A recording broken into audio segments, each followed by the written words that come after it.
Hi guys! So ayan, usong-uso na naman nga ang ubot, sipon at lagnat. At dahil dyan, bumili ako ng mga ganito dahil nilalagnat yung aking asawa and may ubot sipon din silang mag-ama. So iniisip ko na magluto ngayon ng lugaw dahil maulan din naman. So perfect siya. Magluluto ako ng arroz caldo. Oil. So mainit na yan. Ginger.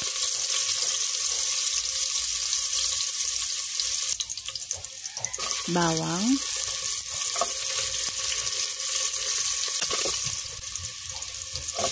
sibuyas,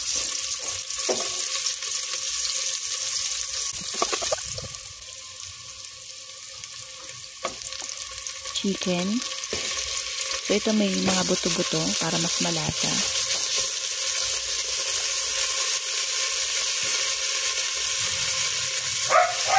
Asin. Medyo dinamihan ko na yan kasi lalagyan din ng sabaw. Pamintang durog.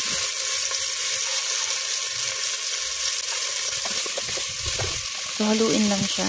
And pagka ganitong sangkot na, pwede na natin ilagay yung malagkit. So, 2 cup siya na malagkit and hugas na rin siya.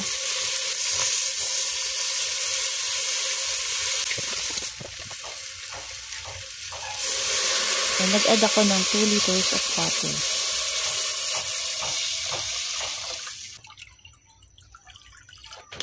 Naglagay din ako ng kasuba. So, kasi ito parang ang sarap niya pag may nakalagay. Then, haluin lang siyang mabuti, takpan, and pakuluin siya hanggang lumambot. So, ayan, sobrang lamig ng panahon ngayon kasi umuulan nga. And, ayan yung mga labahin ko, hindi pa siya natutuyo dahil sa ulan. So, mag-prepare muna tayo ng tokwa. So, tokwa cubes. Painitin lang natin yung mantika. Naglagay muna ako ng isa para ma-check ko kung mainit na ba talaga yung mantika para hindi madurog yung tokwa. May times kasi na pag nilagay mo kaagad, madudurog siya dahil dumidikit sa kawali.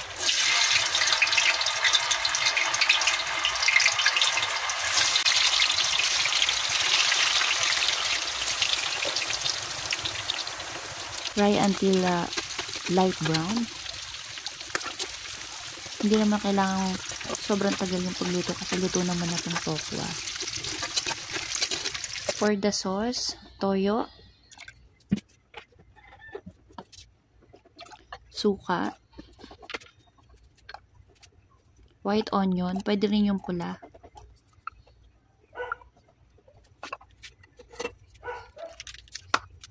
paminta,